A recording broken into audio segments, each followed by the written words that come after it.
Hello, ladies and gentlemen, and welcome back to Empire Squared. This is Battle Blade Warband. This is Silas Dawnforge.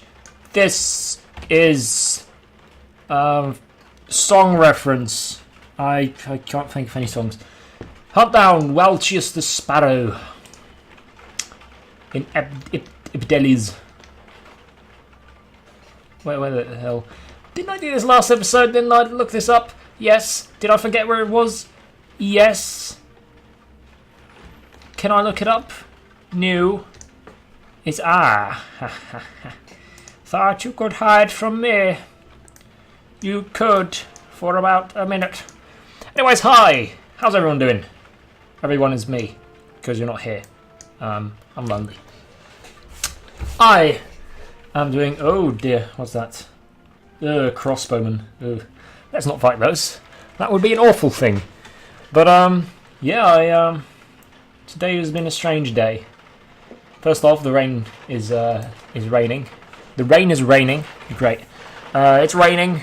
The weather is kind of shit. But you know, it's the Netherlands. So you'll get used to it at some point. I have something to talk about today. Something that happened, and something similar happened recently. But I forgot to talk about that ever. So I'll talk about this and add that to it as well, I guess. I don't know. We'll see. We'll see. First off, let's find... there we have the Nervous Man.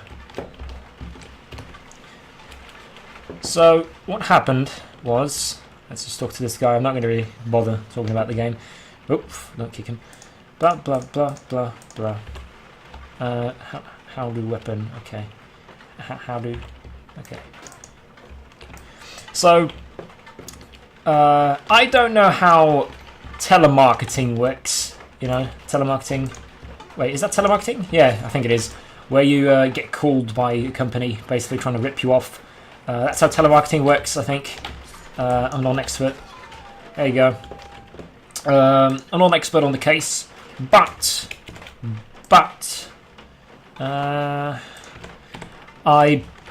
I recently had 2 encounters of this in a very short period of time. Now, in the Netherlands, there is a website where you can sign up if you want to say you don't want to, if you don't want to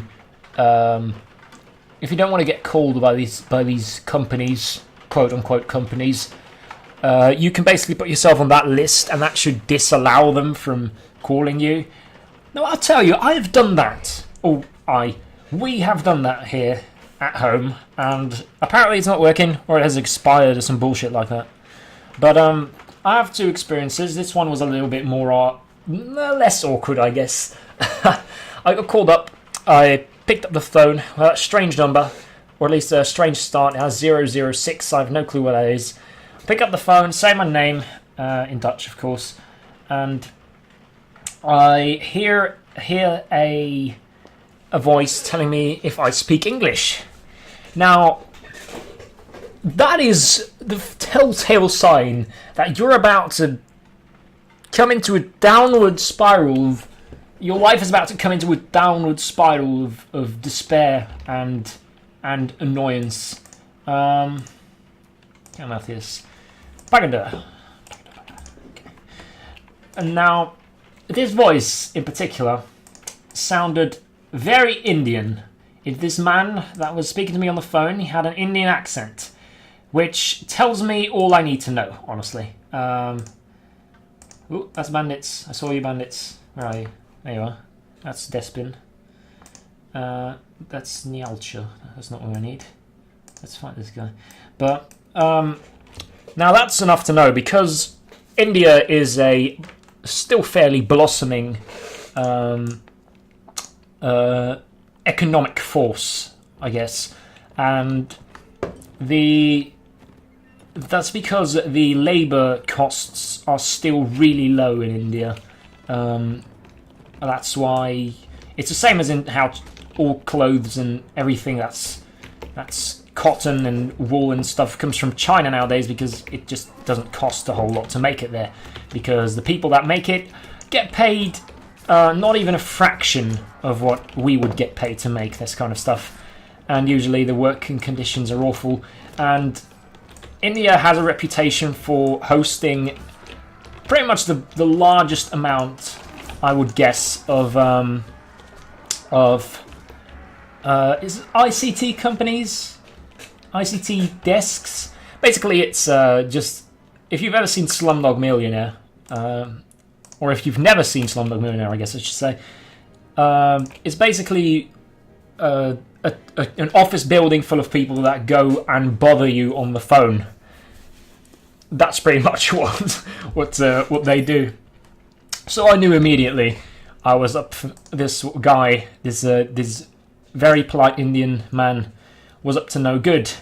However, my suspicions were confirmed when I pretended not to be able to speak English because I couldn't be asked to actually finish a conversation. So I said, no, I don't speak English, in very broken English, of course. And I said I didn't speak English. Then he said something along the lines of, why do you not speak English? It's about your computer. And then I was like, I should probably hang up as soon as I possibly can. Because that's even more of a telltale sign of you're about to get scammed out of something. If I was raised less politely, I probably would have asked something like, I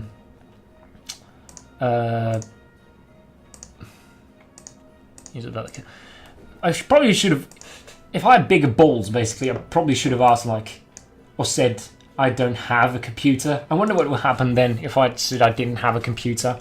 If he'd be like, no, you have a computer, and I'm like, no, I'm fairly sure I don't have a computer.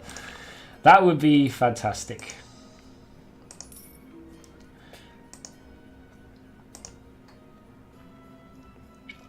Sure. So, yeah, that was interesting. I basically told him I didn't speak English. He was like, well, why do you not speak English? It's about your computer. As if I know I can only speak English when I have a conversation about my computer. Like, that doesn't make any sense. So he was like, he was talking a bit about, like, oh, you speak English? No? Also, I'm making this sound really racist, so my bad. I should probably look at my inventory because I don't have a lot of food left. Ooh, that's bad. That's really bad. Let's stop the joke, Kyle. But yeah, he was basically just kept asking, like, do you speak English? And I was like, nope. And then I just hung up and left the phone off the hook just to be sure that he wouldn't ever fucking just try to call me again, like, in the same minute. Anyways, that's one of the... that one is less awkward than the one I'm about to tell you about, which was less recent. The other one happened today, a little bit earlier today. And,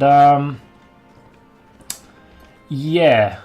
This one is a bit strange because I haven't yet figured out what they tried to scam me out of.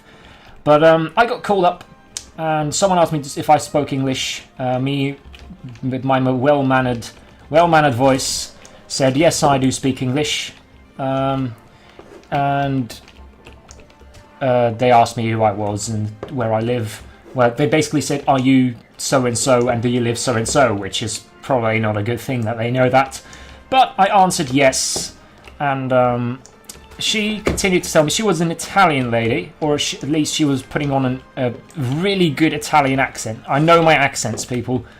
The other guy I tried to impersonate may not have sounded a lot like an Indian man, but trust me, he was an Indian man, all right. Anyways, she continued to talk about me. She was, well, I'll put all of this in quotations, working for a biological olive oil company in San Lorenzo, North Italy, which sounds too abstract to be fake. You know, that sounds... It's just like, who would come up with that? Like, that's just ridiculous. So I fell for that, and she was talking to me about olive oil for like 5 minutes before I decided to unplug the phone. Yes, I did that. But yeah, it's kind of... she was talking about like, oh, do you use olive oil in your kitchen? And yes, we use a lot of olive oil. And like, who's cooking in the house? And I figured I'd probably not let her realise that I'm actually an annoying teenager, and just say my brother. And she was like, oh, we don't hear that very often. I'm like, oh no, it's really special, and like trying to play it off. And I ended up just unplugging the phone while she was talking. She was talking about how I should get a trip to San Lorenzo to visit them, and that they had sent a package to my house, which I'm still waiting for it. So if by any chance someone from the San Lorenzo natural olive oil factory, I don't know what it's called, I'll call it that, if anyone from there is listening, I am expecting a couple of bottles of natural biological olive oil, extra virgin. I don't even know what that means. It sounds really expensive. Yeah. That was strange. I mean, it's so weird that it's so abstract that I didn't think it could be fake. But you know, you hear it from the start, right? When someone's talking to you, you realise you're going to try to scam me out of something, aren't you? And they're like, no, I would never do such a thing. And I'm like, yeah, you would. Yeah, you would. You would scam me so quickly. And I am so innocent. Not really, but I can at least pretend. And yeah, that's kind of... I don't know, every telemarketing, like, you know immediately when... with both the Indian guy and the Italian woman, of course I knew with both that they were trying to bullshit me into doing something for them. And luckily enough, I don't like doing things, so there you go. And yeah, I just didn't do anything in the end.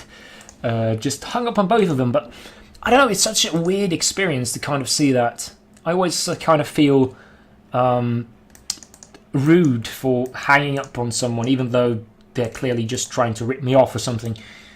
And I don't know, it's why I imagine it's uncomfortable for those people as well, because I imagine they get turned down by people like 9 out of 10 times a day, unless I am really, really, really screwing this up somehow.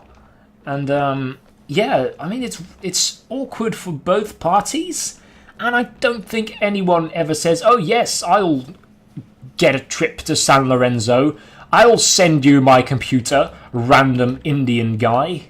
It's like, who would do that? No one would do that. You'd be mad. Or really dumb. Either one.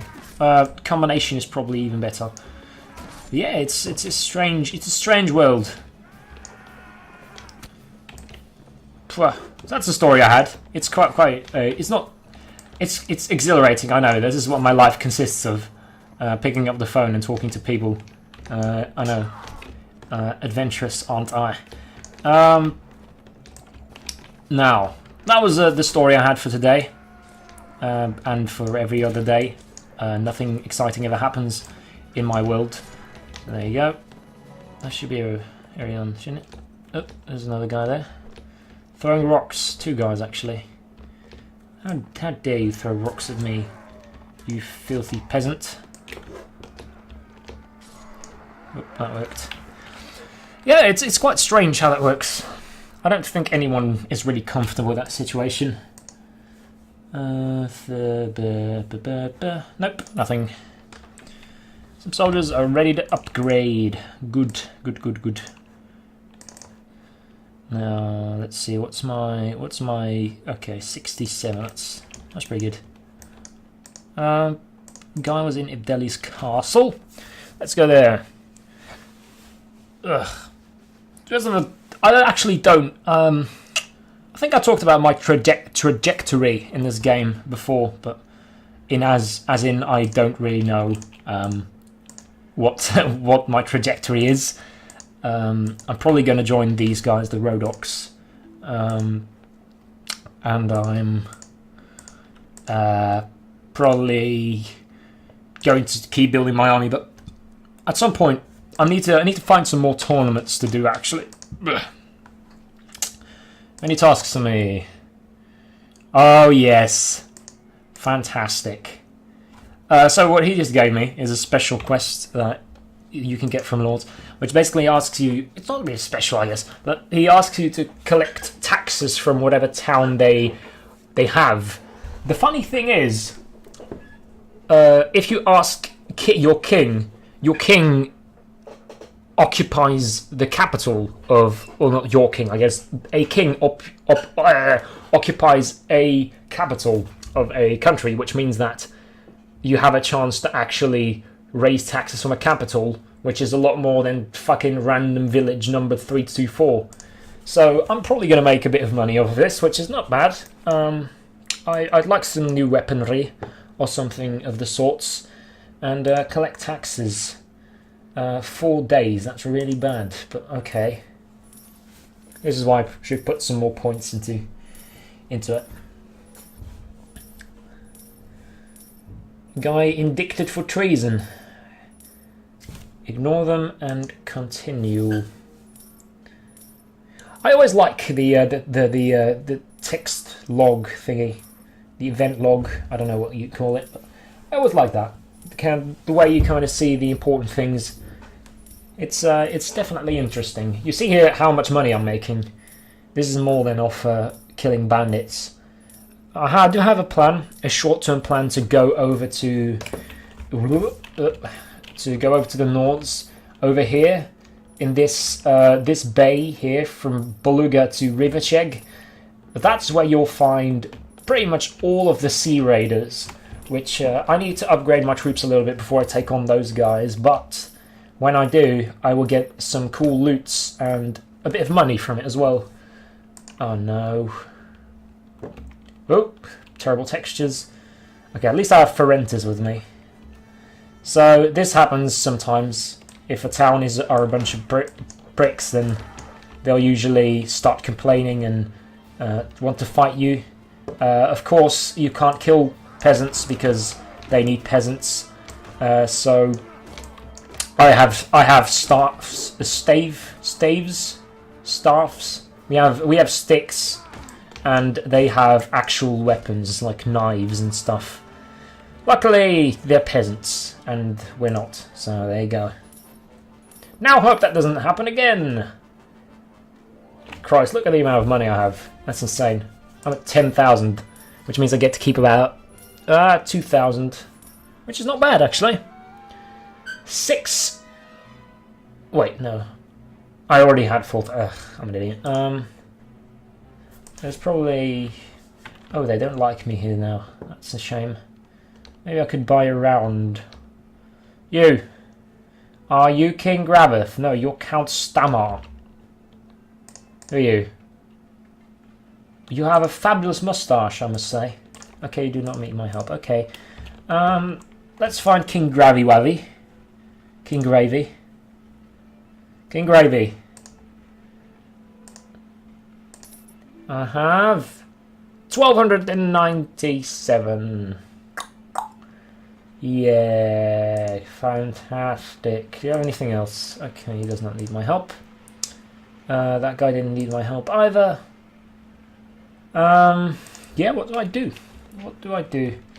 Ransom broker. I'm looking for some belligerent drunks. That will be fun. That's all I need to know. I've got some prisoners. Someone. $32, fantastic. 2 guys ready to be upgraded. I don't know. Should I get some crossbowmen? Guess why not? I mean, I've 19 people in my party, so probably about time. I'd like a goodbye. There you go. That means my relationships with this town should be better. Yeah, it's -1 as opposed to -2, so it only has 1. It's not too bad, I guess. It's also raining a lot louder than it was before. Oh well. Okay, let's head to the other town, Velika. Oh, it's under siege. Oh dear. Let's go see who's up here. I assume it's the Swardians, because the Swardians and the Rhodoks always fight. Oh, it looks like it's the Saranids, actually. I should still be able to... I'm not going to join in on that. Instead, I'm going to recruit these volunteers, 5 guys, save them from whatever doom they will face if this guy doesn't die. Yeah, that guy's dead. Dead as dicks. Arms merchants. Okay, that's a lot of money. That's a lot of money. I just want to find a better sword, honestly. This one only has 90p thrust. This one has a little less reach. I should probably not do this until I have more money. Let's head to the arena. And ask if there are any tournaments. Praven, Kodan, Tolga, and Nara. Praven. Let's head to Praven. That's the capital of the Swadians, and it's over yonder. It's a bit of a travel. I think we'll make it. Something else which probably interesting to know.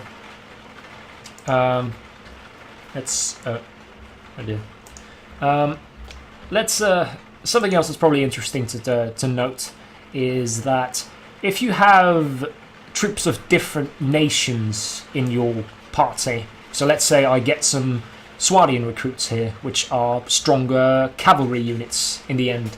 If I get those and I join the Rhodoks, having those Swadians in my party will decrease my party morale, which is, as you might imagine, not good because it makes people more eager to leave, and that can be an absolute pain. And the other way around, if I joined the Swadians, my Rhodok troops would cause my thing to decrease, and because I have a lot of Rhodok troops, I probably shouldn't do that because that's a bad idea. Yeah, so that's something to note. When you start your own thing, though, I don't think that I don't think that works anymore. I don't think you get morale penalties from having countries because there is no country with your name on it yet. So if I started taking Swadians, then I wouldn't get. Fuck! Did I miss it? Really? Tournaments. Oh no! This was the only tournament that I really needed. Oh fuck! That's annoying. Oh well. Traveller, Caravan Guard. Who are you, Traveller? Keep an open ear. What can you tell me about this land? Bloody blah. Huh. Interesting. I didn't read anything. Yeah. Well, that sucks. That will basically be my plan for this episode to do that. Let's get the thing. Let's see. I'm kind of looking for a bastard sword, but there is a masterwork one, I think. Not sure. Bastard swords are useful because you can use them, as it says, as two-handed / one-handed. So you can basically choose: do I want a shield? Do I want a thing? I forgot what I was. A thing. The fucking double two-handed. Yay! Words. Yeah, these are also a bit too expensive right now. I could buy a fucking helmet, but that's kind of useless. It's very good actually, and I look cool because I have the tip-toe thingy. Yeah, that's great. Let's not do that though. That's a lot of money. This makes me look like a woman. Yeah, that makes me look like a woman. I don't think I've actually seen that one before. Neither have I seen this one. I haven't played this game in a while. Yeah, I don't know what to do. You know what? Let's start our journey towards Riversheg. It's the only thing left to do, honestly. There's no real point in staying around here. But if we do come along, we should go to the training field first. A training field is basically a one-time... it's not exactly a one-time thing, but it's basically a tiny little village thingy where you can Either do a one-time training for yourself, which gives you a bit of XP, which is never bad, or it allows you to train with your troops. Oh, fuck me. I'm ready to pay. Yep. I'm not going to fight those guys. They're 10 trained crossbowmen. Oh, fuck, they were Swanian crossbowmen. Damn it. Should have done it. Should have done it. What do you think you're doing, you bastards? I have 24. More rain. Something else to note. This is like a tips and tricks kind of thing, apparently. Is that if you don't fight a lot, if you just avoid fighting altogether, your morale will go down. Same as if you lose. So you either want to Jesus Christ. You either want to get a lot of different foods which affect your morale, get different things. Like, I can't think right now. It's probably not a good idea to be. My horse is taking an absolute beating. I should have prepared more. Okay. Okay, it's going good so far. We're probably going to lose a few guys here, though. This is where the meat and potatoes of the group are. Yep, there we go. I avenged... Oh, he's still alive. I avenged you. I haven't avenged you yet. I'm trying to avenge... there we go. You have been avenged. That guy, you're going nowhere. But yeah, now that I can find my thoughts again, you probably don't want to lose morale, because like I said, it basically makes your troops more likely to leave your party, which is never a bad thing, to be honest, as you might imagine. So it's kind of you either don't want to fight and get a lot of different foods which up your morale, having a variety of foods, or nice, that's not bad. Let's get some arrows. I'm done with this crossbow, I think. It's 22. It's cracked shortbow, but I'll take it. Anything else? This heavy axe is pretty good. 34. But I only need 2 weapons, so there you go. But yeah, I can't sit still.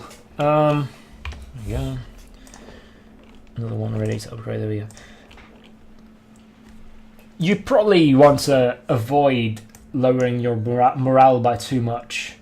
Like I said, adding different nation troops, having troops from different nations affects that negatively, and it's quite important, especially when you get into the later game, because, well, not later, I mean sort of mid-game, I guess, just before you start your country. There's always the risk of getting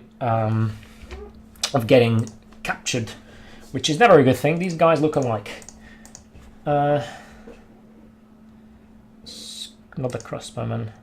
Yeah, there's always the risk of that happening, and that's never good. You probably want to avoid that. Let's do some of this, and let's do some of that. There we go. And more archery. My archery is decent at the moment, so that's good. But yeah, try to keep your morale up. That's probably one of the tips I have for people. And yeah, don't die. It's probably also a good one. Anyways, I think I will call it a day.